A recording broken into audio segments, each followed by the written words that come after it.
gonna show you how you can get the perfect front bang without that middle part, okay? This is like a pinched in look. We want this, we do not want this. So if you want the perfect, sexy, wispy front bang, then just keep on watching.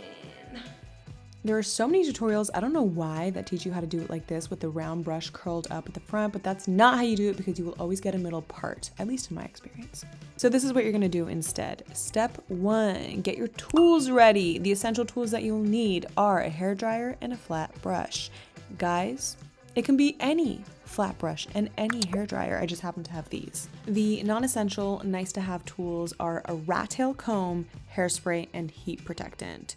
You can still get by with this look without these 3 things, but the one thing that I will say about heat protectant is that if you use it, your bangs will appear a lot more shiny and you'll avoid getting that like weird crispy end thing on the bangs. You know what I mean? I've been using the sample of the Living Proof heat protectant and oh my God, guys, it is amazing. I'm for sure gonna buy the full size because it does not leave my hair greasy or oily or anything like that.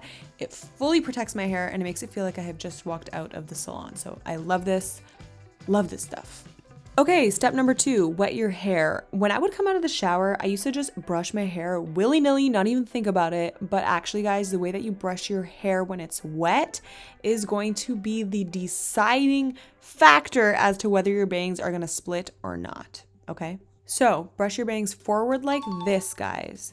Do not brush it to the side like this. And if you want to get really precise with it, you can even use your rat tail comb to define the edges. And if you want to part towards the back of your head, you can make it just like this. Now add your heat protectant, and then you're going to take your hair dryer and you're going to start blowing all your bangs to the left, just like this, and then all your bangs to the right using your brush to just comb it through. And then you're going to go back and forth and you're going to do this until it's dry. Okay. And guys, you will not get the same results every time you do this.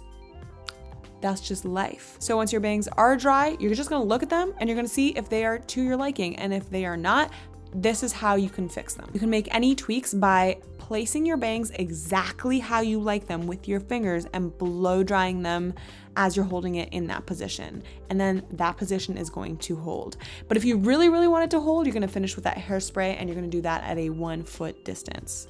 So guys, despite all the other tutorials out there showing you how to get these bangs with a round brush rolled upwards, guys, that is not the way you're gonna wanna do it. Do it by following this tutorial so that you can get a wispy, full front bang. I love a good front bang because it immediately draws attention to your lips. You're gonna notice that as soon as you do your bangs, your lips are just gonna look a lot fuller and poutier. If you've done this tutorial, guys, and it's just is not seeming right, it is definitely possible that your bangs are needing reshaping. So just go to your hairdresser, ask for a layered wispy front bang. If you literally say the words 60s and 70s, they will totally understand what you mean. And of course, show them a picture of what you want. And guys, if you liked any of the products that I'm using today, I will link them down below. But other than that, thank you for joining me and I will see you guys next week.